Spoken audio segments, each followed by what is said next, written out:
शिक्षण मंत्री धर्मेंद्र प्रधान यांच्या राजीनाम्यासाठी दिल्लीत सुरू असलेल्या सीजेपीच्या आंदोलनाचा आज 30वा दिवस आहे।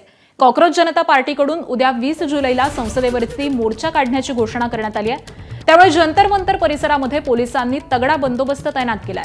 सोनम वांगचुक यांच्या पत्नी गीतांजली यांनी आंदोलनस्थळी ठिय्या मांडलाय। आंदोलनस्थळावरून आढावा घेतलाय आमचे प्रतिनिधी सोमेश कोलगे यांनी।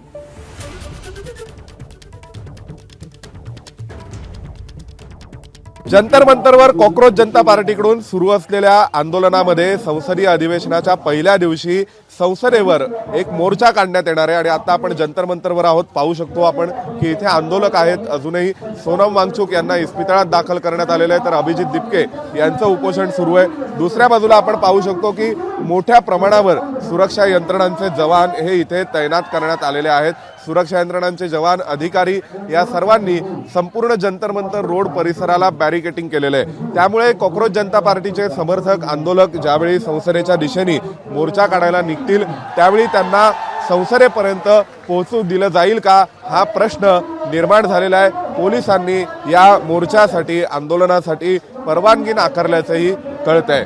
व्हिडिओ जर्नलिस्ट राकेश मीनासह सोमेश कोलगे, एबीपी माझा, नवी दिल्ली। एबीपी माझा, उघडा डोळे बघा नीट।